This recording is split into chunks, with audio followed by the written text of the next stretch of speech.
I just open up by saying that the difference between the first and second halves was turnovers.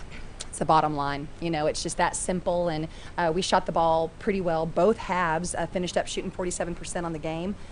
Dorcas had a great week offensively. You know, she's anchored us in both games with what she's been doing offensively. 14 in the first half and 3 in the second, you know, and they picked up their pressure in the second half, and but it was just the difference between, I didn't think that our starters played well today. I thought that Jordy Gilbert and Deddy Bala and Tyja Manuel all came in and revved us up and took us to another level, and I just didn't think that our starting chemistry, which we're not going to go change starters because that's had great chemistry in previous games, but just today we were missing a couple of pieces of the puzzle, and I'll compliment Dorca because she's here right now. You know, I'd say nice things about her anyway if she wasn't, but I thought she was consistent today, and I thought Vicky did a good job, and Jordan had a different second half than she had first half, and I just think I was very complimentary of our 5 and of our 1 on Thursday with the win against IUPUI, and I thought Jordan's second half was the difference between being 6 down and winning by 3, you know. So we scored 49 points, you know, here at home in the second half, and I don't know how, since we don't really shoot the 3. I mean, we shot 66% from the 3-point line today, but we kind of blind squirrel, you know, find that nut from the 3-point line today, I guess, because that's just not who we are. But Ashley Luke, I thought, from Western Illinois, lived up to her billing as the returning conference player of the year, and we actually expected the stat line that she's got, because she's the only non-3-point shooting player on the floor, and we're not going to put Vicky McIntyre out around the 3-point line. So I thought it was one of those things that we had to adjust to Ashley, but then they have to adjust to Vicky also. So it's a little bit of an odd matchup, I thought, for both of our teams. And you know, Ashley is so important to them, and it's one of those things. I'm sure it drives you crazy to ever give uncontested shots or anything, but I thought Vicky, she got limited by foul trouble a little bit, but I thought in the last 8 to 10 minutes of the game, she started feeling comfortable and kind of feeling the rhythm of how to play against Luke. And Vicky probably had the toughest preparation job today. We sent her home with lots of extra video and clips to kind of help her get to know, because when you've got the conference player of the year coming in and you're going to be the one that's going to have to match up with them, and you've never seen her in person before, you don't know what her game is like, you have to kind of learn on the fly, and I thought she did a good job with that today. I thought the 5th foul, I thought that was the cleanest one she had all day, but I thought the crew was consistent in what they did at both ends of the floor, and I thought it was a good crew, and you know, fouls were pretty even, I think, for both teams too. But anyway, just we muddied it up, you know, with the first half turnovers, but I was proud of their effort and their execution to get back into it in the second half, and we'll take it. We'll take a win. I can't be no, I'm not.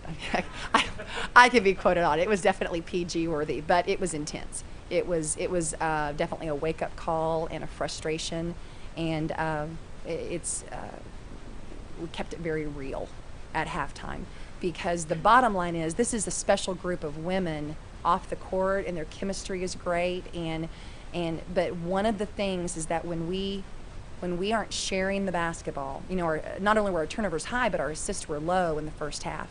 And I thought, and then little things, like I was getting on Dirk in the first half, so I'll call you out here in media, in front of press and everything. Shot her 3 turnovers in the first half.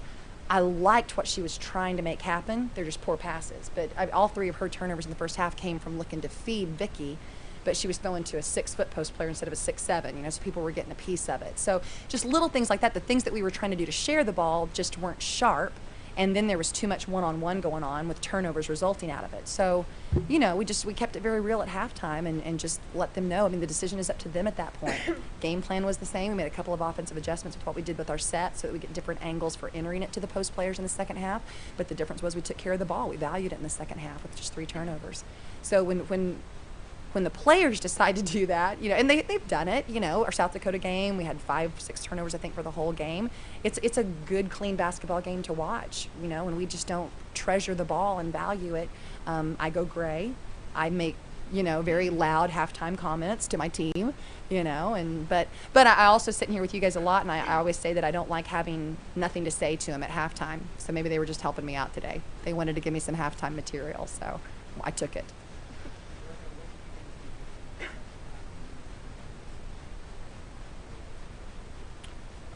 but we started to play together. I think that was it. And on the offensive end, and on the defensive end, we just called the switches. You know, we were like communicating more, and we just wanted more. And we knew we cannot give this game away. So. Mm-hmm.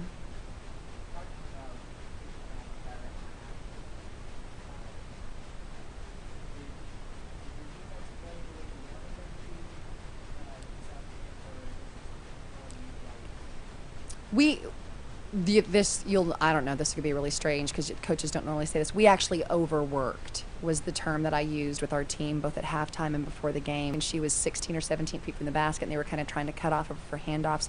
We were jumping up and denying. Well, when you deny that handoff at the last second, Western Illinois is so good at movement without the basketball, they take what you give them. Well, now all of a sudden they've surprised us and we're trailing them trying to guard their drives instead of sliding behind the screen on the handoff and then just containing your personnel when you've got them.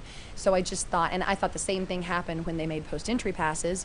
We're turning to act like we're going to help on Luke, and then there's just a backdoor cut and somebody gets a layup out of it. And that's just, we just needed to maintain our positioning the whole time. You know, just the simplicity of jumping to the ball and being in your stance and seeing everything. And when we did that, we can switch anytime we want, and that way you're saving your energy a little bit. So you tend to overwork when you're just on an island, and that's really how we were in the first half, especially offensively and defensively. When you've got 5 people who are all on the same page and they're all communicating, they're all talking, not only do you receive a lot of energy from that, but you save your legs a little bit too. So to answer your question, David, when we started controlling right-handed drivers, and I thought that we did a better job on 14 in the second half, sitting on her right hand and some things like that. Yes, that's what we were supposed to do from the very beginning, but what got us in trouble was surprises, actually overworking in situations defensively.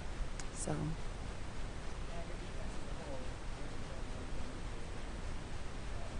Mm-hmm.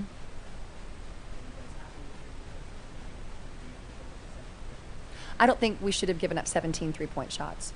I think that was a breakdown of when the ball got penetrated and we got sloppy and we left shooters at the three-point line. I think that's too many threes to give up. Our philosophy is no threes and no layups. Vicky helps us with the no layup part of it, but only my guards can guard the three-point line. I don't know if I'll ever, until we hold somebody to 0, I don't know if they'll ever think that, oh yeah, the defense was great, but no, I think it's still too much, it's good to get this one because Western Illinois is very different from every other team in the Summit League, as far as how they work without the ball, and they tend to put 4 3-point shooters on the floor at a time. So it's just good to get the first one underway and get a little bit of experience and not have to sacrifice the W for it at the same time.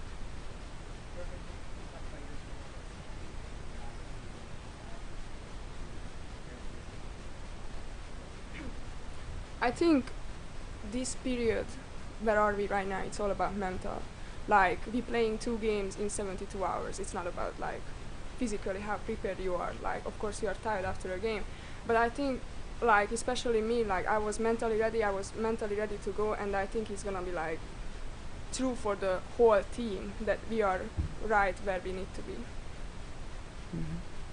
We were talking today, I mean, you can't use an excuse when you've got 2 games in 3 days at home that you be a little tired or be a little down, even though we had a physical, hard-fought game on Thursday against IUPUI for sure, but the bottom line is we got to win 3 in 3 days or 4 days in Sioux Falls, South Dakota. So there's no excuses.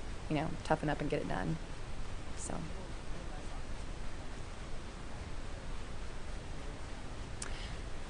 Yeah. I think Durka was probably my one guard that was looking to get her the right pass at the right times a couple of times, but we were just off a little bit on the connection. Vicky and Durka play really well together, and it was just inches away from being a pass that needed to be dropped right where it was.